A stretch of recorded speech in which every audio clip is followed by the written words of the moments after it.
መለኮት መጥምቀ መለኮት መጥምቀ መለኮት ዮሐንስ መጥምቀ መለኮት መጥምቀ መለኮት መጥምቀ መለኮት ዮሐንስ ወልድ ወመንፈስ ቅዱስ አሐዱ አምላክ አሜን።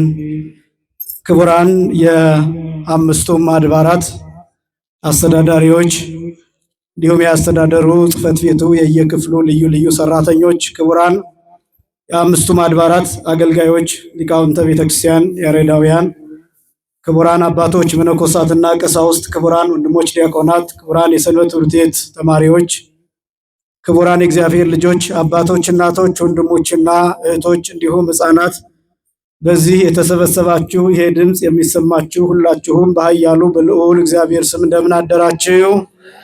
እንደምን አረፈዳችሁ? አምላካችን እግዚአብሔር ለዚህ ዕለትና ለዚህ በዓል በሰላም አድርሶ በዚህ ልዩና ቅዱስ ስፍራ ሆነን ቅዱስ በዓሉን እንድናከብር ስለረዳን ስለፈቀደልን ስሙ ለዘላለም የተመሰገነና የከበረ ይሁን። ዝንቱ ውእቱ ወልዴ ዘአፈቅር የምወደው ልጄ ይሄ ነው። የማቴዎስ ወንጌል ምዕራፍ 3 ቁጥር 17። የዛሬው በዓል እጅግ በጣም ሰፊና ጥልቅ ነው፣ ረቂቅ ነው። ለተወሰኑ ደቂቃዎች ብቻ ጊዜ ወስደን የምንመለከት ይሆናል። አስቀድሞ እንደሰማችሁት በየዓመቱም እንደሚደረገው በአራቱ ማዕዘናት በምስራቅ፣ በምዕራብ፣ በሰሜንና በደቡብ አቅጣጫ አራቱ ወንጌላት ተነበዋል። አራቱም ወንጌላት የሚናገሩት ስለ ጥምቀት ነው። የማቴዎስ ወንጌል ምዕራፍ 3 ከቁጥር 13 ጀምሮ፣ የማርቆስ ወንጌል ምዕራፍ 1 ከቁጥር 1 ጀምሮ፣ የሉቃስ ወንጌል ምዕራፍ 3 ከቁጥር 21 ጀምሮ፣ የዮሐንስ ወንጌል ምዕራፍ 1 ከቁጥር 19 ጀምሮ ጥምቀቱን የሚመለከቱ ክፍሎች ተነበዋል። ይህ ማለት አራቱም ወንጌላት የተነበቡበት ምክንያት በአራቱም ማዕዘናት ጥምቀት እንደተሰበከ እንደተነገረ ለማጠየቅና በዚህም ላይ ደግሞ ስለ ጥምቀቱ የተመዘገበው ሰፊ እንደሆነ ማሳየት የሚችል ክፍል ነው። እኔ የማቴዎስ ወንጌል ምዕራፍ 3 ከቁጥር 13 ጀምሮ እስከ መጨረሻ ድረስ ያለውን ክፍል ብቻ መሰረት በማድረግ በዚህ መሰረት እንሄዳለን፣ እንጓዛለን። አምላካችን እግዚአብሔር በድጋሜ ለሁላችንም ምስጢርንና ጥበብን እንዲገልጥልን የእርሱ ቅዱስ ፈቃድ ይሆንልን። የምወደው ልጄ ይህ ነው። የማቴዎስ ወንጌል ምዕራፍ 3 ከቁጥር 13 ጀምሮ እንዲህ ይላል። አሚሃ መጻ እግዚእ ኢየሱስ እምገሊላ ውስተ ዮርዳኖስ ከመ ይጠመቅ እምኀበ ዮሐንስ። ያን ጊዜ ጌታ በዮሐንስ እጅ ይጠመቅ ዘንድ ወደ ዮርዳኖስ ከገሊላ መጣ ብሎ ይጀምራል። የዚህ በዓል ዋና ማዕከል የሚሆነው ዮርዳኖስ ተብሎ የሚጠራ ወንዝ ነው። ዮርዳኖስ የሚለው አገላለጥ በብዙ መልኩ የሚገለጥ ሲሆን በዕብራይስጥ ቋንቋ ያርዴን ተብሎ ይገለጣል። ፈረንጆቹ ጆርዳን ብለው ይጠሩታል። የኛ ሊቃውንት ዮርዳኖስ የሚለውን ምልአተ ንባብ ነው ወይም ደግሞ የንባብ ማሟያ ነው ብለው ዮርዳን ብለው ያስቀምጡታል። ዮር ማለት ፈለግ ማለት ነው፣ ፈሳሽ ማለት ነው፣ ወንዝ ማለት ነው። ዳን ማለት ዳኛ ፈራጅ ማለት ነው። ዮርዳን ማለት የዳኛ ወንዝ፣ የፈራጅ ወንዝ፣ የፍርድ ወንዝ ማለት ነው። በሁለት ይተረጎማል። አንደኛው ፈለገ ደይን፣ ሁለተኛው ፈለገ ዳን ይባላል። ፈለገ ደይን ማለት የፍርድ ወንዝ ማለት ሲሆን ፈለገ ዳን ማለት ደግሞ የዳኛ ወንዝ፣ የፈራጁ ወንዝ ማለት ነው። ጌታችን መድኃኒታችን ኢየሱስ ክርስቶስ የተጠመቀው በዚህ ወንዝ ነው። በጣም ብዙዎቻችን ዮርዳኖስ ተብሎ ሲጠራ ቶሎ ወደ አእምሯችን የሚመጣው ወንዙ ነው እንጂ ነገር ግን ዮርዳኖስ የብሉይ ኪዳንና የሐዲስ ኪዳን መገናኛ፣ የእስራኤል የስነ ልቡና መነሻ፣ የኦሪቱ መስበኪያ፣ የብሉይ ኪዳኑ ማሳያ፣ የነቢያት ህልምና ራእይ ማብቂያና መጠናቀቂያ ነው። አስቀድሞ መልከጼዴቅ በሊቀ ካህናትነት መስዋዕት እያቀረበበት የነበረበት ስፍራ ነው። በስንዴና በወይን እያስታኮተ እያመሰገነ የነበረበት ስፍራ ነው። የአዳምና የሔዋን የዕዳ ደብዳቤ አዳም ገብሩ ለዲያብሎስ ሔዋን አመቱ ለዲያብሎስ፣ አዳም የዲያብሎስ ባሪያ ነው፣ ሔዋን የዲያብሎስ ባሪያ ናት ተብሎ የተጻፈው በእብነ ሩካም በሁለት ተጽፎ አንዱ በሲኦል አንዱ በዮርዳኖስ ስለተቀመጠ ይሄ ዮርዳኖስ ይህንን ጉዳችንን ለ5530 ዓመታት ተሸክሞ የኖረ አካባቢ ነው። በዚህ ምክንያት ነቢያት የማይጠፉበት፣ ነቢያት የሚጸልዩበት፣ ነቢያት የሚንከራተቱበት፣ ህልምና ራእይ የሚያዩበት፣ ሱባኤውን የሚቆጥሩበት፣ ተስፋ የሚሰጡበት፣ ልዩ ልዩ ተአምራትን ያደረጉበት፣ ከእግዚአብሔር ጋር የተገናኙበት፣ ተማርከው ወደ ባቢሎን ሲወርዱ ጭምር በጸጋና በትንቢት ወደ ዮርዳኖስ ተመልሰው ሀብተ ትንቢት የሚቀበሉበትም ጭምር ነው ዮርዳኖስ የሚባለው። ስለዚህ የእስራኤል የስነ ልቡና ማረፊያ ሆኖ የሚገለጥ ነው ዮርዳኖስ። ዮርዳኖስ ተብሎ የሚጠራው ወንዝ ሄርሞን ወይም ኤርሞን ተብሎ ከሚጠራው ተራራ መንጭቶ ወደ ሙት ባህር የሚጓዝ ወንዝ ነው። ማለቂያውና ማብቂያው የዮርዳኖስ ወንዝ ማለት ነው። ማለቂያውና ማብቂያው ሙት ባህር ወይም ዴድ ሲ ተብሎ የሚጠራው ማለት ነው። ሕይወት የሌለበት ስለሆነ በዚህ ምክንያት ሙት ባህር ይባላል። መጽሐፍ ቅዱሱ በተደጋጋሚ ባህረ ጨው ብሎ ይጠራዋል። የጨው ባህር ማለት ነው። የውሃው 34% የሚሆነው ጨዋማ ስለሆነ በዚህ ምክንያት የጨው ባህር ተብሎ ይጠራል። ይሄ ስፍራ በዓለም ላይ the deepest place in the world ተብሎ ከሚጠሩ ወይም ደግሞ በዓለም ላይ ዝቅተኛ ከሚባሉት ስፍራ አንደኛውና የመጀመሪያው ይሄ ሙት ባህር ተብሎ ወይም ዮርዳኖስ ወንዝ የሚገባበት ስፍራ ነው። 430 ሜትር አንደር ሲ ሌቭል ከባህር ጠለል በታች 430 ሜትር ዝቅታ ያለው ነው። ወይም 1410 ጫማ ወደ ታች ዝቅታ ያለው መሬት ነው። ይሄን የኛ ሊቃውንት ምድራዊ ሲኦል ብለው ይጠሩታል። ሙት ባህርን ምድራዊ ገሃነም፣ ምድራዊ ሲኦል፣ መቀራቅርት፣ መትህተ ታህቲት፣ የቆላ ቆላ፣ እንጦርጦስ ብለው ይጠሩታል።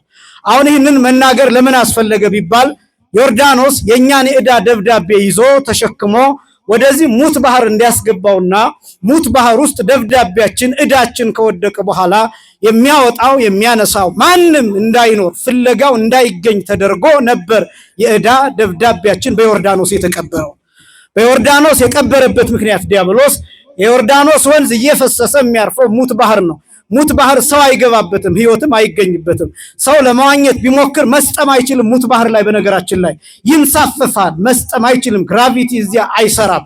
ውሃው በጣም ጨዋማ ከመሆኑ የተነሳና ሞራ ስብ ያለው ከመሆኑ የተነሳ መስጠም አይቻልም። ሙት ባህር ውስጥ የገባን ማንኛውንም ነገር ማውጣት አይቻልም። ወርቅም ቢሆን ብርም ቢሆን አልማዝም ቢሆን እንቁም ቢሆን ሙት ባህር ውስጥን ያለ ነገር ማውጣት አይቻልም። በዚህ ምክንያት ዲያብሎስ ይህንን ስለሚያውቅ ዕዳችን እዚያ ተቀርቅሮ እንዲቀር ዮርዳኖስ ውስጥ አዳም የዲያብሎስ ባሪያ፣ ሔዋን የዲያብሎስ ባሪያ የሚለውን ጽፎ በዮርዳኖስ ያስቀምጠው ለዚያ ነው። ነገር ግን ጊዜው ሲደርስ ጌታችን መድኃኒታችን ኢየሱስ ክርስቶስ ወደ ዮርዳኖስ መጥቶ እንደ አምላክነቱ እንደ ሰም አቅልጦ እንደ ገል ቀጥቅጦ እንደ ሰውነቱ በእግሩ ተረግጦ የዕዳ ደብዳቤያችንን በዮርዳኖስ አጠፋው። ክብርና ምስጋና ለስም አጠራሩ ይሁን። ፈለገ ደይን ተብሎ የተጠራበት ምክንያት ይሄ ነው። ደይን ማለት ፍርድ ማለት ነው። ደየነ ፈረደ፣ ተደየነ ተፈረደበት። ይህንን የማርቆስ ወንጌል ምዕራፍ 16 ቁጥር 16 ላይ ብትመለከቱ ዘአምነ ወዘተጠምቀ ይድህን ዘሰኢ አምነ ይደየን፣ ያመነ የተጠመቀ ይድናን ያላመነ ግን ይፈረድበታል ተብሎ በተገለጠው መሰረት ጌታችን መድኃኒታችን ኢየሱስ ክርስቶስ በዮርዳኖስ ተጠምቆ ከፍርድ ነፃ አወጣን፣ ከኩነኔ ከስቃይ ነፃ አወጣን፣ ከባርነት ነፃ አወጣን። ዕዳችንን ሰረዘው፣ ፋይላችንን ዘግቶ ወደ መዝገብ ቤት መለሰው። ዲያብሎስ ይግባኝ በማይጠይቅበት ሁኔታ ዮርዳኖስ ተብሎ በሚጠራው ቦታ ሁላችንን ነፃ አወጣን። ክብርና ምስጋና ለስም አጠራሩ ይሁን። በዚህ ምክንያት ፈለገ ደይን የፍርድ ወንዝ ተብሎ ይጠራል። ሁለተኛ ደግሞ ፈለገ ዳን ይባላል። ዳን የሚለው ስም በብዙ የሚተረጎም ነው። ዋናው ትርጉም ዳኛ እግዚአብሔር ወይም ደግሞ እግዚአብሔር ዳኛ ማለት ነው። ዳን የሚባለው ከ12ቱ ነገደ እስራኤል አንዱ ነው። ፈለገ ዳን ተብሎ የሚጠራበት ወይም የዳን ወንዝ ተብሎ የሚጠራበት ምክንያት በዕጣነት ለዳን የተሰጠ ወይም ለነገደ ዳን የተሰጠ ስለነበረ በዚህ ምክንያት የዳን ወንዝ ተብሎ ይጠራል። ምስጢሩ ግን የዳኛ የክርስቶስ ወንዝ ማለት ነው። ዳን ማለት ዳኛ ማለት ስለሆነ ይሄ ዮርዳኖስ ለዘመናት የጌታን ስም የተሸከመ ነው። ፍትርት የሚሰጠው ወይም ደግሞ ቅን ፍርድ የሚሰጠው በዚህ በዮርዳኖስ ስለነበረ በዚህ ምክንያት ዳኛ ክርስቶስ፣ ፈራጅ ክርስቶስ እግዚአብሔር ወልድ ኢየሱስ ክርስቶስ በዚህ በዮርዳኖስ ተጠምቆ ለዘላለም ይግባኝ የማይጠየቅበትን ዳኝነት ለሁላችን ስለሰጠን በዚህ ምክንያት ዮርዳኖስ ፈለገ ዳን የዳኛ ወንዝ የፈራጅ ወንዝ ተብሎ ይጠራል። ዮርዳኖስ የተጠመቀበት ዋናው ምክንያት ይሄ ነው። አሜሃ መጻ እግዚእ ኢየሱስ እምገሊላ ውስተ ዮርዳኖስ ከመ ይጠመቅ እምኀበ ዮሐንስ። ያን ጊዜ ጌታ ከገሊላ በዮሐንስ እጅ ይጠመቅ ዘንድ ወደ ዮርዳኖስ መጣ።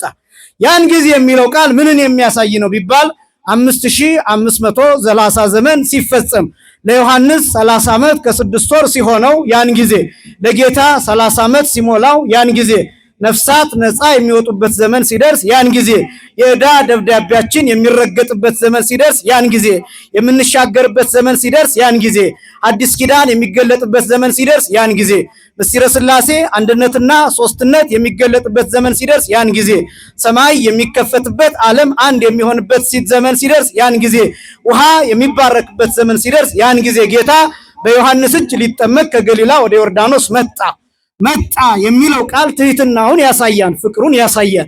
ይህንን ቅዱስ ያሬድ በሚደንቅ ሁኔታ ይገልጠዋል። ወረደ ወልድ እምሰማያት ውስተ ምጥማቃት፣ ትናንትና ሲባል የነበረው ሰላም ቀጥታ ከሰማያት ወደ መጠመቂያዎች ወረደ ይላል። ቅዱስ ያሬድ መጸነሱን የዘለለው ይመስላል። በቤተልሔም መወለዱን የዘለለው ይመስላል። በደብረ ዘይት መገለጡንም የተወው ይመስላል። የቅዱስ ያሬድ አስደናቂ ነገር ምን እንደሆነ ታውቃላችሁ? ቀጥታ ከሰማያት ወደ መጠመቂያ ወረደ የሚለው ቀጥታ ከጽርሐ አርያም ወደ ሙት ባህር ወረደ። የሰማይ ከፍታ የመጨረሻው ጽርሐ አርያም ነው። የሰማይ የመጨረሻው ከፍታ የምንም ነገር የመጨረሻው ምጥቀትና ርቀት ከፍታ የሚባለው ጫፍ የሚባለው ጽርሐ አርያም ነው። የምድር ደግሞ የመጨረሻው ዝቅታ ሙት ባህር ነው ብያችኋለሁ። ክርስቶስ ከጽርሐ አርያም ከዚያ የመጨረሻው ከፍታ ወርዶ ስለኛ በመጨረሻው ዝቅታ በሙት ባህር ተገኘ። ክብርና ምስጋና ለስም አጠራሩ ይሁን። ከሰማያት የሚለው ይህንን ነው። ቀጥታ ከሰማያት ወደ መጠመቂያዎች ወረደ ብሎ ቅዱስ ያሬድ የሚያደንቀው ለዚህ ነው። በኋላም ሊቃውንቲ የሚሉት አዲጎ ተሳ ወተሳተ ነገደ 99ኙን ነገደ መላእክት ትቶ ወደዚህ ምድር መምጣቱን ሰውን ፍለጋ መምጣቱን በባህር መካከል በመጠመቂያ መካከል መገኘቱን ቅዱስ ያሬድ በአስደናቂ ሁኔታ ይገልጣል። መጣ የሚለው ቃል ትህትናውን ይገልጣል። ወዮሐንስ እሰ አበዮ ከልኦ፣ ዮሐንስ ግን እምቢ አለው፣ ከለከለው። አንሰ ፈቅድ ማቤከ ጠመቅ አንተ ኑ ትመጽእ ኀቤየ፣ እኔ በአንተ ልጠመቅ ይገባኛል እንጂ አንተ ወደ እኔ ትመጣለህን? ቢያውስ ቢሆን እኔ ወደ አንተ መጥቼ ላጠምቅህ ይገባ ነበር እንጂ አንተ ወደ እኔ መጥተህ ልትጠመቅ ይገባንል ብሎ ቅዱስ ዮሐንስ መጥምቅ ጌታን እምቢ አለው፣ ከለከለው ይላል። ይህስ ከምን ያገኘው ነው ቢሉ ዮሐንስ አስቀድሞ በእናቱ ማህፀን የተማረው ነው። አስቀድሞ በእናቱ ማህፀን በነበረ ጊዜ ጽንስ በነበረ ጊዜ እናቱ እንዲህ ስትል በማህፀን ውስጥ ሆኖ ሰምቷታል። ምንትኑ አነ ከመትምጽእ ኀቤየ ሙለ እግዚእየ፣ የጌታዬ እናት እመቤቴ ወደ እኔ ትመጭ ዘንድ እንዴት ይሆናል ብላ የትህትና ቃል ለእመቤታችን ስትናገር ሰምቷት ስለነበረ ቅዱስ ዮሐንስ መጥምቅ ያንን በዮርዳኖስ ደገመው። ክብርና ምስጋና ለአምላካችን ይሁን። በዮርዳኖስ ተደገመ። ልጆች ከወላጆቻቸው የሰሙትን ይደግማሉ። ልጆች ከወላጆቻቸው የተማሩትን ይይዙታል። ልጆች ከወላጆቻቸው ያዩትን ያደርጉታል። ልጆች ከቤተ ክርስቲያን ያዩትን ያደርጉታል። ለዚህ ነው ወደ ቤተ ክርስቲያን ልጆቻችሁን ይዛችሁ እንድትመጡ የሚደረገው። ይሄ ስርዓት የሚታየው፣ ይሄ አብነትነት፣ ይሄ ምሳሌነት የሚታየው ልጆቻችሁ ይሄን በአእምሯቸው እንዲቀርጹት ነው። ወንጌል በአራቱ ማዕዘን የሚነበበው፣ የተቀደሰው ውሃ ተባርኮ የሚረጨው፣ ሊቃውንቱ እንዲህ አምረው በዚህ የሚቆሙት፣ መስቀሉ የሚወጣው፣ ታቦታቱ የሚወጡት በትውልዱ አእምሮ እንዲቀረጽ ነው። አእምሯቸው ውስጥ እንዲያድር ነው። እንዲያውቁት ነው። እንዲተርኩት ነው። እንዲናገሩት ነው። በዚህ ጊዜ እንዲደረግ ነበር ብለው እንዲናፍቁት ነው። ምናልባትም በራቁ ዘመን ይሄ እኮ ድሮ ከእናቴ ጋር ሄድ ነበር፣ የእናቴን የቀሚስ ጫፍ ይዤ እከተል ነበር፣ ከአባቴ ጋር እጁን ይዤ ትከሻው ላይ ሆኜ ታዝዬ ከአባቴ ጋር ሄጄ እጠመቅ ነበር ብለው ትዝታ እንዲያደርጉት እንዳይረሱት፣ የሆነ ጊዜ ልባቸውን እንዲወጋቸውና እንዲመልሳቸው ያን ለማድረግ ቤተክርስቲያን ይህን ታስተምራለች። ቅዱስ ዮሐንስ መጥምቅ በእናቱ ማህፀን የተማረውን ይህንን በዚያ ዘመን በዮርዳኖስ ደገመው፣ ትህትናውን ገለጠው። ይሄ ብቻ ግን አይደለም። ቅዱስ ዮሐንስ ተጨንቋል። የተጨነቀው እሱ ብቻ አልነበረም፣ ዮርዳኖስም ተጨንቋል። ቅድም እንደሰማችሁት በምስባኩ ባሕርኒ ርእየት ወጎየት ወዮርዳኖስኒ ገብአ ድኅሬሁ አድባር አንፈርአጹ ከመ ሐራጊት፣ ባሕር አይታ ሸሸች፣ ዮርዳኖስም ወደ ኋላው ተመለሰ፣ ተራሮችም እንደ ጥጃ እንደ እንቦሳ እንደ ወይፈን ዘለሉ ብሎ ልበ አምላክ ዳዊት እንደተናገረው ክርስቶስ ለመጠመቅ ወደ ዮርዳኖስ በደረሰ ጊዜ ዮርዳኖስ በሙሉ ታውኮ ነበር። ውሃው የሚሄድበት ጨንቆት ነበር። ምክንያቱም እሳት ነው ክርስቶስ። ለፍጥረታቱ ይታያቸው የነበረው ክርስቶስ አምላክ ስለሆነ እሳት ሆኖ ነበር የሚታያቸው። ተራሮቹ ይንቀጠቀጡ ነበር። ተራሮቹ ኮረብቶቹ ይናወጡ ነበር። ፍጥረታት ይጨነቁ ነበር። ለምን ቢባል ክርስቶስ ንጹሐ ባህሪ ኃጢአት የሌለበት ነው። ዮርዳኖስ ሌሎች ነቢያትን ያውቃል። እነ ኤልያስን ያውቃን ተሻግረውበታል፣ ተመላልሰውበታል። እነ ኤልሳዕን ያውቃን ተሻግረውበታል። እነ አብርሃምን ያውቃል ለዘመናት። እነ መልከጼዴቅን ያውቃል ለዘመናት። እነ ኢያሱን ያውቃል ለዘመናት። ታቦቱን የተሸከሙ ካህናትን ያውቃን ዮርዳኖስ። እነዚህ ሁሉ ግን ሰዎች ናቸው። ሰዎች መሆናቸው ብቻ አይደለም፣ ጥንተ አብሶ አለባቸው፣ መርገመ ሥጋ መርገመ ነፍስ አለባቸው። ክርስቶስ ግን ንጹሐ ባህሪ ስለሆነ ኃጢአት የሌለበት ሆኖ በዮርዳኖስ ሲገለጥ ዮርዳኖስ ተጨነቀ። ስለዚህ ባህሩ ሸሸ፣ ውሃው ፈራ፣ ውሃው ደነገጠ፣ ተራሮቹ ተጨነቁ። መሸሽ ሲጀምሩ ልበ አምላክ ዳዊት እንዲህ ብሎ በትንቢት ይናገራል። እንተ ኮንኪ ባህር ዘጎየይኪ፣ አንቺ ባህር የሸሸሽው ምን ሆነሽ ነው? አንተኒ ዮርዳኖስ ዘገባይከ ድህሬከ፣ አንተስ ዮርዳኖስ ወደ ኋላ የተመለስከው ለምንድን ነው? ለምን አድባር ዘአንፈራስክሙ፣ ለምንድን ነው እናንተ ተራሮች የዘለላችሁት ብሎ ይጠይቃል። መልሱ ምን እንደሆነ ታውቃላችሁ? አምላክን አይተዋን። ክብርና ምስጋና ለስም አጠራር ይሁን። አምላክ በእነሱ መካከል፣ አምላክ በዮርዳኖስ ተገልጧል። ንጹሐ ባህሪ አምላክ ራቁቱን ልብሱን አውልቆ እንደማንኛውም ሰው ሊጠመቅ ሲገለጥ፣ እንደማንኛውም ሰው ሰልፍ ይዞ፣ እንዲያውም ቅዱስ ሉቃስ ሲገልጠው የሉቃስ ወንጌል ምዕራፍ 3 ቁጥር 21 ጀምሮ ወእምድኅረ ተጠምቁ ኩሉ ሕዝብ ተጠምቀ እግዚእ ኢየሱስ ይላል። ሕዝቡ ሁሉ ከተጠመቁ በኋላ ጌታ ኢየሱስም ተጠመቀ ይላል። አምላክ ነኝና አስቀድመህ አጥምቀኝ አላለውም ዮሐንስን። ተራውን ይዞ ሰልፉን ይዞ 10ኛ ሰዓተ ሌሊት ላይ ብዙ ሰው በማይበዛበት በዚያ ሰዓት ተራውን ጠብቆ ነው በዮሐንስ እጅ የተጠመቀው። አምላክ ነኝና በማር በወተት አጥምቀኝ አላለውም ዮሐንስን። አምላክ ነኝና ሰዎችን ሳታጠምቅ እኔን አስቀድመህ አጥምቀኝ አላለውም ዮሐንስን። በተለየ ፕሮቶኮል እንዲያጠምቀው አልፈለገም። ክርስቶስ የአምላክነት ፕሮቶኮል ምድር ላይ አልጠበቀም። እንደ ሰው ብቻ አይደለም፣ እንደ ድሃ ነው የኖረው። እንደ ተዋረደ ሰው ነው የኖረው። እንደ ባሪያ ነው የኖረው። ክብርና ምስጋና ለስም አጠራር ይሁን። እንደ ባሪያ፣ እንደ አሽከር። ዮሐንስን ይሄ አስገርሞታል። ዮሐንስ ገብቶታል። ስለዚህ አንተ በእኔ እንዴት ልትጠመቅ ይገባል? እኔ በአንተ እጅ ልጠመቅ ይገባኛል እንጂ ብሎ ዮሐንስ ጌታን ከለከለው። ጌታ መልሶ እንዲህ አለው፣ ህድግ ምዕረሰ፣ አንድ ጊዜ ስተው አለው። አንድ ጊዜ ቢጠመቅ ሁለተኛ አይጠመቅምና ብለው በተርጉማኑ አቅንተውታል። አንድም በሰውነቱ ቢጠመቅ በአምላክነቱ መጠመቅ አያሻውምና አንድ ጊዜ ስተው አለው። ከዚያስ ጌታ እንዲህ ብሎ መለሰለት፣ እስመ ከመዝ ተድላው እቱ ለነ ወይደልወነ ከመ ንፈጽም ኩሎ ጽድቀ፣ ይህ ለእኛ ተድላ ደስታችን ነውና እውነትን ሁሉ ልንፈጽም ይገባናል ብሎ ለዮሐንስ ጌታ መለሰለት። ይሄስ ምን ማለት ነው ቢባል ምእመናን በጣም ብዙ ትርጉሞች አሉት። እኔ አሁን ስብከትም አልሰብከው ትምህርት ብቻ የማስተምረው በዚህ ጊዜ ሊገለጥ የሚገባው ይሄ ወንጌል ብቻ ስለሆነ ነው። እስመ ከመዝ ተድላ ውእቱ ለነ፣ ለኛ ተድላ ደስታችን ነው ይላል። ለኛ የሚለው እነማንን ነው የገለጠው? ለኛ የሚለው እኛ ያለው ማንን ነው ቢባል አንደኛ ራሱን ከዮሐንስ ጋር ቆጥሮ፣ ሁለተኛ ራሱን ከኛ ጋር ቆጥሮ፣ ሶስተኛ ራሱን ከአብና ከመንፈስ ቅዱስ ጋር ቆጥሮ ለኛ ብሎ ተናገረ። ራሱን ከዮሐንስ ጋር ቆጥሮ ማለት ምን ማለት ነው ቢባል ለኛ ተድላ ደስታችን ነው ማለት ለአንተ መጥምቀ ክርስቶስ እየተባልክ ክብርህ ይነገርልሃል፣ ለእኔ ደግሞ በባሪያው እጅ ተጠመቀ ተብሎ ትህትና ይነገራል። ይህ ተድላ ነው፣ ይህ ደስታ ነውና ስለዚህ አንድ ጊዜ ስተው አለው። አንደኛ።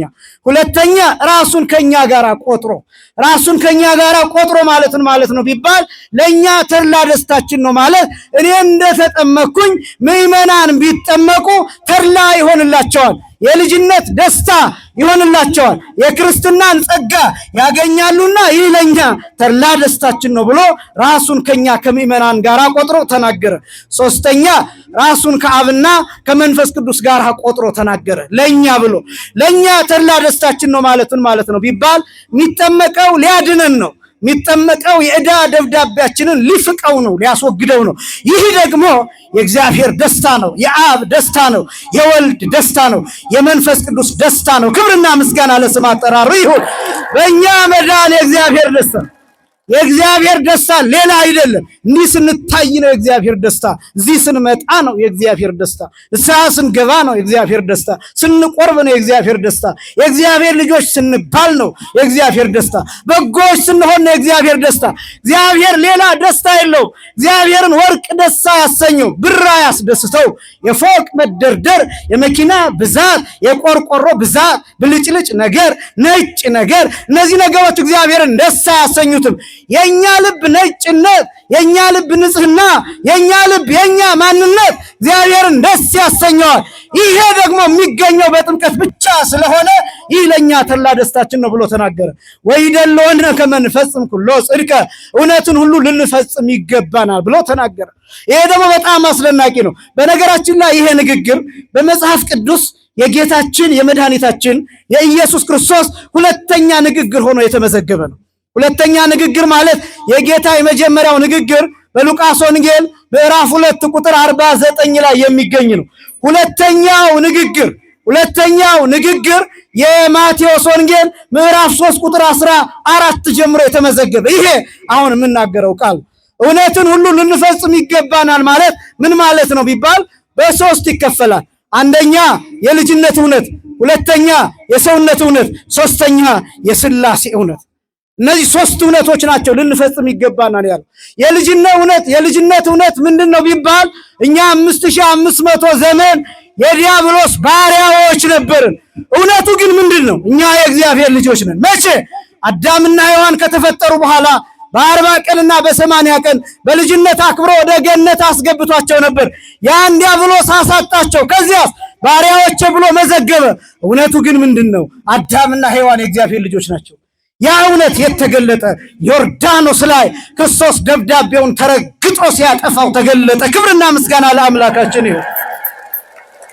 ያ የልጅነት እውነት፣ እግዚአብሔርን አባት ብሎ የመጥራት እውነት፣ አባታችን ሆይ ብሎ የመጸለይ እውነት ከዚያ በፊት አይቻልም ነበር። 5500 ዘመን አባታችን ሆይ በሰማያት የምትኖር የሚለውን ጸሎት ጌታ ያስተማረው ከተጠመቀ በኋላ ነው።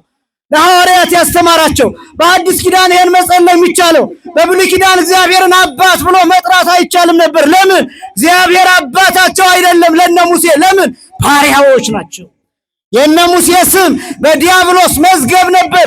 የነ ሕዝቅኤል ስም፣ የነ ኢሳይያስ ስም፣ የነ መልከጼዴቅ ስም ከጌታና ከመቤታችን በስተቀር ልብ በሉ፣ በብሉይ ኪዳን የነበረው ሰው ሁሉ ስሙ በዲያብሎስ ሊስት ውስጥ በዲያብሎስ የስም ዝርዝር ውስጥ የተመዘገበ ነበር። ከዚያስ ክርስቶስ መጣ፣ ደብዳቤውን ሲያጠፋው የልጅነትን እውነት አረጋገጠ። ከዚያ ጀምሮ እኛ ሁላችን የእግዚአብሔር ልጆች ተባልን። ክብርና ምስጋና ለአምላካችን ነው። የእግዚአብሔር ልጆች የልጅነት እውነት ይባላል። ሁለተኛው የምስጢረ ሥጋዌ እምነት፣ የምስጢረ ሥጋዌ ሰው የመሆን እምነት ጽድቀተ ሰብኦ ቢባለው፣ ጽድቀተ ሰብኦ ማለት ሰው የመሆን እውነት ማለት ነው። ይህም የጌታችን የመድኃኒታችን የኢየሱስ ክርስቶስ እውነተኛ ሰውነት ይረጋገጣል በመጠመቁ፣ ውሃው ሲፈስበት በመታየቱ፣ ራቁቱን በመታየቱ፣ በአይሩ ውስጥ በመታየቱ፣ ዮሐንስ ሲያጠምቀው በመታየቱ፣ በዚህ የጌታችን የመድኃኒታችን የኢየሱስ ክርስቶስ እውነተኛ ስጋንና ነፍስን እንደተዋሃደ ስለተረጋገጠ ይሄ ጽድቀተ ሰብኦ ይባላል። ሁለተኛ። ሶስተኛ የሥላሴ እውነት ጽድቀ ሥላሴ። ጽድቀ ሥላሴ ማለት ምስጢረ ሥላሴ ማለት ይህስ ምን ማለት ነው? ለዘመናት ተሰውሮ የነበረው ክርስቶስ ሲጠመቅ ምስጢረ ሥላሴ ተገለጠ። እንዴት ሆኖ? ወልድ በአካል ተገልጦ ተጠመቀ። እግዚአብሔር አብ ድምፅ አሰማ፣ ይህ የምወደው ልጄ ነው ብሎ። መንፈስ ቅዱስስ በርግብ አምሳል ተገለጠ። ምስጢረ ሥላሴ ተገለጠ። ክብርና ምስጋና ለአምላካችን ይሁን። ሶስተኛ የሥላሴ እውነት፣ እውነትን ልንፈጽም ይገባናል የሚለው እነዚህን ሶስት ነገሮችን የሚያሳይ ነው። አንደኛ የልጅነት እውነት፣ ሁለተኛ የሰውነት እውነት፣ ሶስተኛ የሥላሴ እውነት። እነዚህ ሶስቱ ተገለጡ። ይሄን ሲነግረው ጌታ ለዮሐንስ ወእምዝ ሀደጎ ይላል። ከዚያ በኋላ ተወው ይላል። ምን እንደማለት ነው? አጠመቀው እንደማለት ነው። ግን ዮሐንስ አንድ ጥያቄ ጠየቀው። በአይደ አጠምቅ በስምከ ወበስመ መኑ አጠምቅ ኪያከ።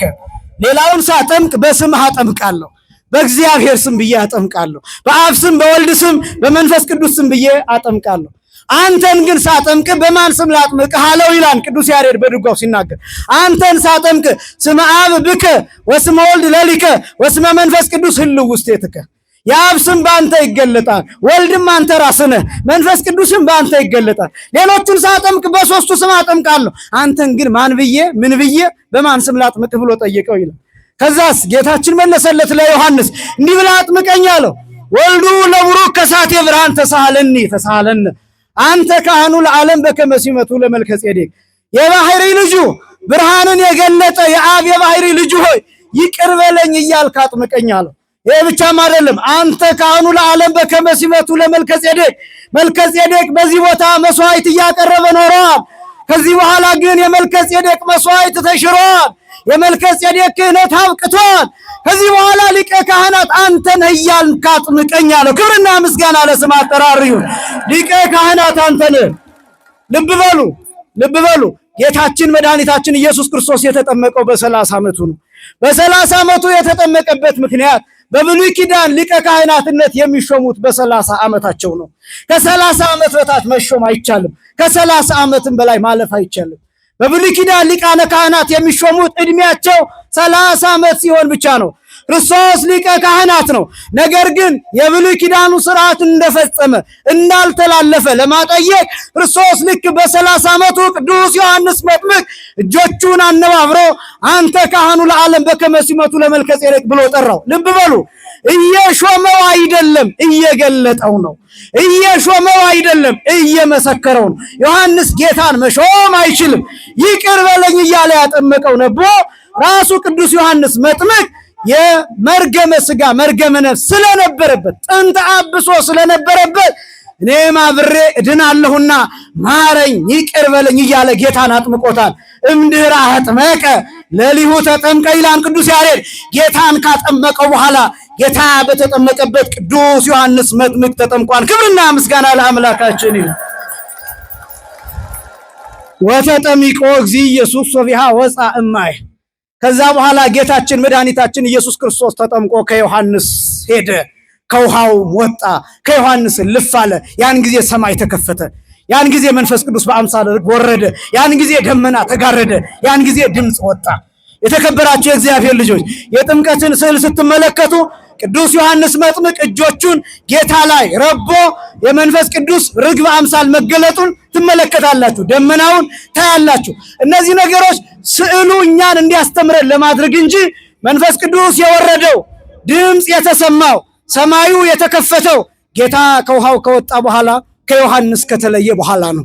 ለምንድነው እንደዚህ የሆነው ቢባል ጌታ ከዮሐንስ ጋር ሳለ መንፈስ ቅዱስ ወርዶ ቢሆን፣ ሰማይ ተከፍቶ ቢሆን፣ ድምፅ ተሰምቶ ቢሆን፣ ደመና ተጋርዶ ቢሆን ይሄ መንፈስ ቅዱስ የወረደው ለእርሱ ለጌታ ሳይሆን ለዮሐንስ ነው ባሉ ነበርና በዘመኑ የነበሩ ሰዎች ዮሐንስን እጅግ ያከብሩታልና ለሱ ነው ለዮሐንስ ነው እንዳይሉ በዚህ ምክንያት ከዮሐንስ ከተለየ በኋላ ከውሃው ከወጣ በኋላ ሰማይ ተከፈተ። እንዲህ የሚል ድምፅ ከደመና ወጣ። ዝንቱ ውእቱ ወልድየ ዘአፈቅር፣ የምወደው ልጄ ይህ ነው የሚል ድምፅ ተሰማ። ሰማይ ሲከፈት የሰማነው ድምፅ ይሄ ነው። ዛሬ ለሁላችን የመጣ ድምፅ ይሄ ነው። እግዚአብሔር እንደሚወደን የተከበራችሁ የእግዚአብሔር ልጆች ይህ ድምፅ የመጣው ለክርስቶስ ብቻ አይደለም። ዛሬ እግዚአብሔር እኛ ልጆቼ ያለበት ቀን ነው። የልጅነት እውነት የተገለጠበት፣ ሰማዩ ሲከፈት፣ ድንበሩ ሲነሳ፣ አጥሩ ሲነሳ፣ አጥሩ ሲነቀል፣ መሰናክሉ ሲነሳ፣ መጋረጃው ሲገፈፍ፣ ቆሻሻው ሲወገድ፣ ተራራው ሲነቀል፣ ወደ ሰማይ ያየነው የመጀመሪያው ፍቅር ነው። ክብርና ምስጋና ለአምላካችን። ፍቅር ፍቅር ፍቅር፣ ከሰማይ የመጣ ፍቅር፣ ከአብ የተላከልን ፍቅር፣ በጌታ በኩል የተገለጠልን ፍቅር፣ በመንፈስ ቅዱስ በኩል የተገለጠልን ፍቅር፣ ከሥላሴ ያገኘነው ፍቅር። ይህን ፍቅር ነው ዛሬ የሰማነው። እግዚአብሔር አብ የምወደው ልጄ ብሎ የተናገረው ክርስቶስን ብቻ እንዳይመስላችሁ። አንተን ይወድሃል፣ አንቺን ይወድሻል፣ እኔን ይወደኛል። የምወደው ልጄ ብሎ የገለጠው ክርስቶስን ብቻ አይደለም። አንተን የምወድህ ልጄ ይልሃል፣ አንቺን የምወድሽ ልጄ ይልሻል፣ እኔን የምወድህ ልጄ ይለኛል። ወደፊትም የሚመጣውን ክርስቲያናዊ ትውልድ እግዚአብሔር የምወደው ልጄ ብሎ ይገልጠዋል። ስለሚወደን ነጭ ለብሰን ዛሬ በፊቱ ደስታችንን እንገልጣለን። ክብርና ምስጋና ለስም አጠራሩ ይሁን። ዘቦቱ ሰመርኩ ይላል፣ ልመለክበት መስዋዕት ልቀበልበት የምወደው የምመርጠው ልጄ ይህ ነው ብሎ ሰማይ ተከፍቶ ምስጢራት እየታዩ መላእክት ከኛ ጋር አንድ የሆኑበት የተለየ በዓል ነው ይሄ በዓል። ይህንን ፍቅር ያየንበት ለዚህ ነው ጥምቀት በዓለ ጥምቀት የልጅነት በዓል የሚባለው። ለጥምቀት ያልሆነ ቀሚስ ይበጣጠስ ይባላል። ስለዚህ ስለ ምድራዊው ቀሚስ እናንተ ስለምትለብሱት ሀበሻ ቀሚስ ወይም ባህላዊ ቀሚስ ስለሱ የተነገረ አይደለም። ቀሚስ የተባለው ልጅነት ነው። ዛሬ ልጅነታችንን ያገኘንበት ነው። የተከበራችሁ ክርስቲያኖች በዓሉ የሚበላበት፣ የሚጠጣበት፣ የሚሰከርበት አይደለም። የሚዘሞትበት አይደለም። ወጣቶች ወንድሞችና እህቶች በሃርሞኒካ የሚደነስበት አይደለም። በዓሉ የተለየ በዓል ነው። ከሰማይ ፍቅር የመጣበት በዓል ነው። እኛ የምንተጫጭበት ስጋዊ ነገር የምናስብበት ክፉ ነገር የምናስብበት አይደለም። ይመናል። በተለይ ወጣቶች ወንድሞችና እህቶች በዓሉ ልክ ነው። ዩኔስኮ ተመዝግቧል። በዩኔስኮ የተመዘገበው ግን ጭፈራው ነው፣ ታቦቱ አይደለም። ባካችሁ ምእመናን ታቦቱን ተከተሉ። ባካችሁ ምእመናን መምህራንን ተከተሉ። ባካችሁ ምእመናን ቤተክርስቲያንን ተከተሉ። ባካችሁ ምእመናን ወንጌሉን ተከተሉ። የራሳችሁን በዓል አትፍጠሩ።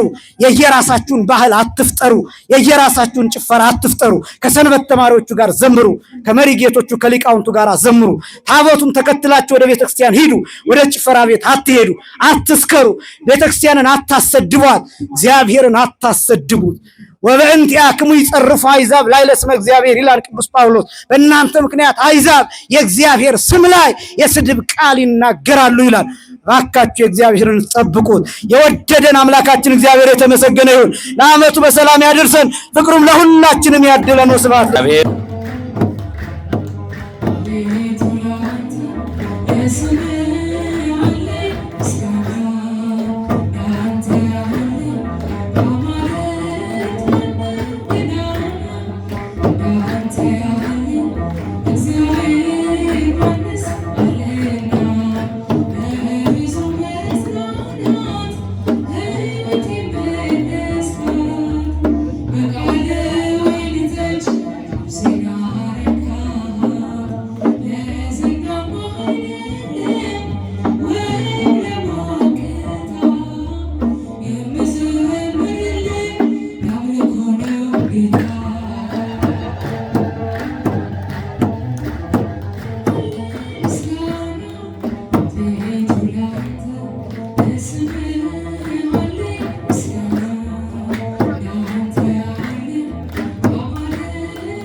ሰንሰለት የጌታ መልአክ ሚካኤል በሰይፍ ወድቆበት የለም በቦታው ስመለስ አጥቼዋለሁ የሚረዳኝ ተሹሞ አይቼዋለሁ አይቼዋለሁ ዛሬም ቆመሃል በኪዳን እላለሁ ቅዱስ ሚካኤል ወዳጅ ነህ ለሁሉ ዛሬም ቆመሃል ተተበተበ ጠላቴ በእሳት ሰንሰለት የጌታ መልአክ ሚካኤል በሰይፍ ወድቆበት የለም በቦታው ስመለስ አጥቼዋለሁ የሚረዳኝ ተሹሞ አይቼዋለሁ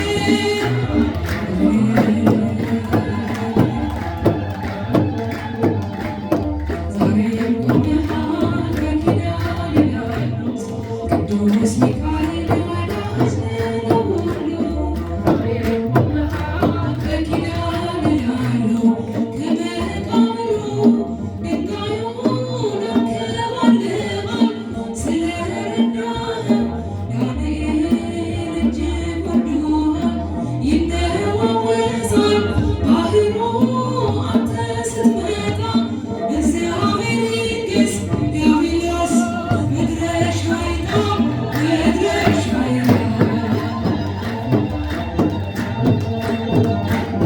ዛሬም ቆመሃል በኪዳን እላለሁ ቅዱስ ሚካኤል ወዳጅ ነህ ለሁሉ ዛሬም ቆመሃል በኪዳን እላለሁ አለኝ ትዝታ በቤትህ ከልጅነቴ ስትሳሳልኝ እያየሁ ሰጥቷል ጉልበቴ ልዘምር እንጂ ላመስግን ታላቁን ጌታ አንተን የሰጠኝ ጠባቂ በቀን በማታ በቀን በማታ ቅዱስ ሚካኤል ወዳጅ ነህ ዛሬም ቆመሃል በኪዳን እላለሁ ቅዱስ ሚካኤል ወዳጅ ነህ ለሁሉ ዛሬም ቆመሃል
የዘመንና በእድሜ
ሰማያትን እንወርሳለን ከበጎ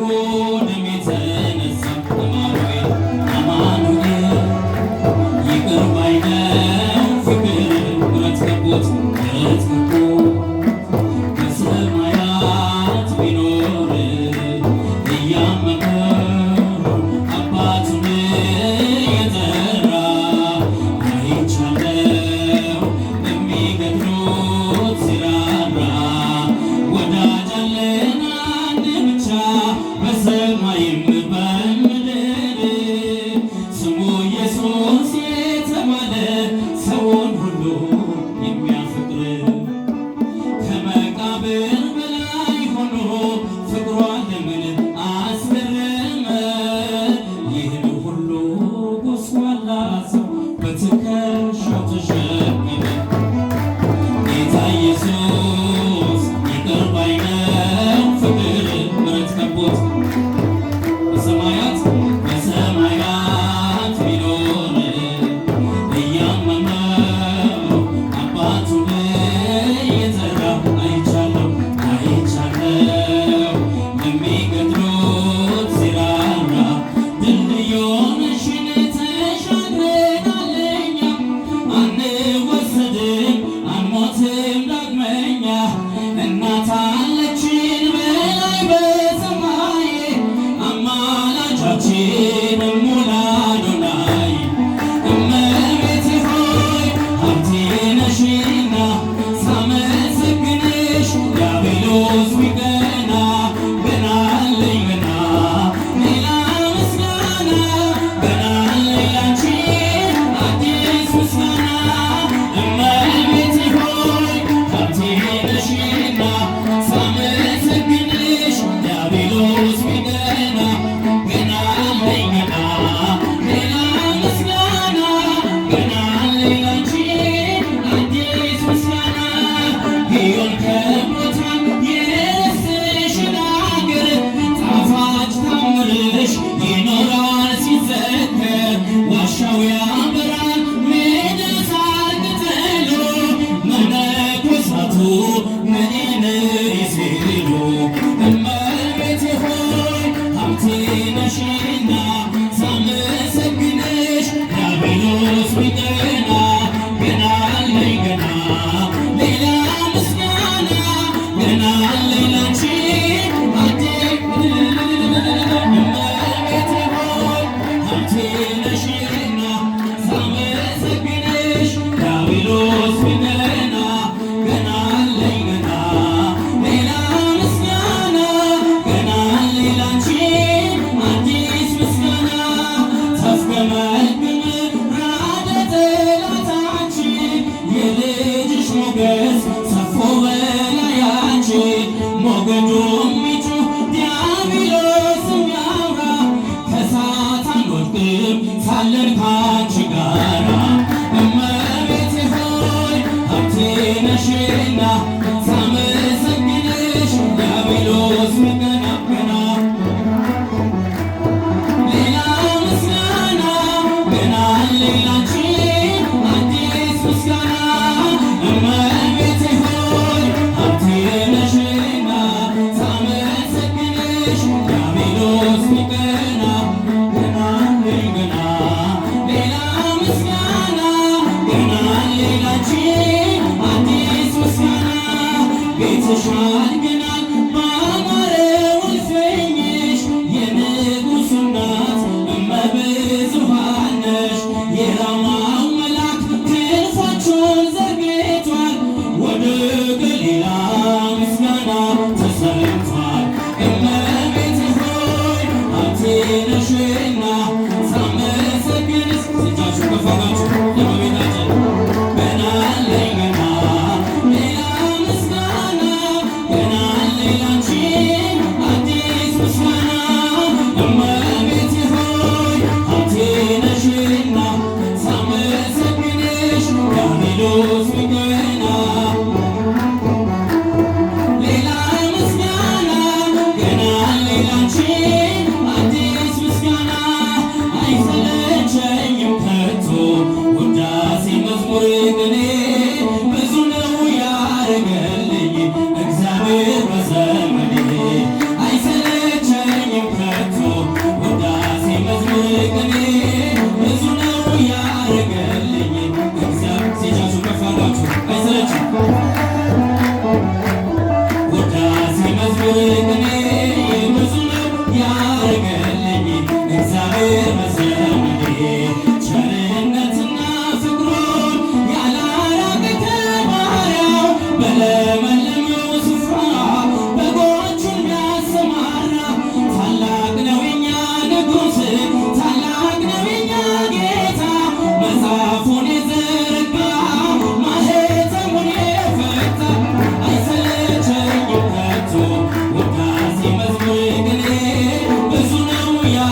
ውለታውን ለመግለጽ የለኝም ብርቱ ቃላት አይሰለቸኝም ከቶ ውዳሴ መዝሙር ቅኔ ብዙ ነው ያደረገልኝ እግዚአብሔር በዘመኔ አይሰለቸኝም ከቶ ውዳሴ መዝሙር ቅኔ እግዚአብሔር በዘመኔ ያንተ ክንድ የማይንደው ተራራ በረሃ የለም ወጥቻለሁ ከጥልቁ ታላቅ ነህ ዘለዓለም የተከፈተ ደጃፍ ሰጥተኸኛል በፊቴ ተመስገን ክብርልኝ መድኃኔዓለም አባቴ አይሰለቸኝም ከቶ ውዳሴ መዝሙር ቅኔ ብዙ ነው ያደገል እጃችሁ ይነሳሲ አይሰለቸኝም ከቶ ውዳሴ መዝሙር ቅኔ ብዙ ነው ያደረገልኝ እግዚአብሔር በዘመኔ መድኃኔዓለም ወሃቤ ሰላም መድኃኔዓለም ወሃቤ ሰላም ይክበር ይመስገን ለዘላለም ይክበር ይመስገን ለዘላለም ይክበር ይመስገን ለዘላለም ይክበር ይመስገን ለዘላለም መድኃኔዓለም ወሃቤ ሰላም ጀለስ መድኃኔዓለም ወሃቤ ሰላም ይክበር ይክበር ይመስገን ለዘላለም ይክበር ይመስገን ለዘላለም ለዘላለም ይክበር ይመስገን ለዘላለም መድኃኔዓለም ወሃቤ ሰላም ለመድኃኔዓለም ወሃቤ ሰላም ይክበር ይመስገን ለዘላለም ይክበር ይመስገን ለዘላለም ይክበር ይመስገን ለዘላለም ይክበር ይመስገን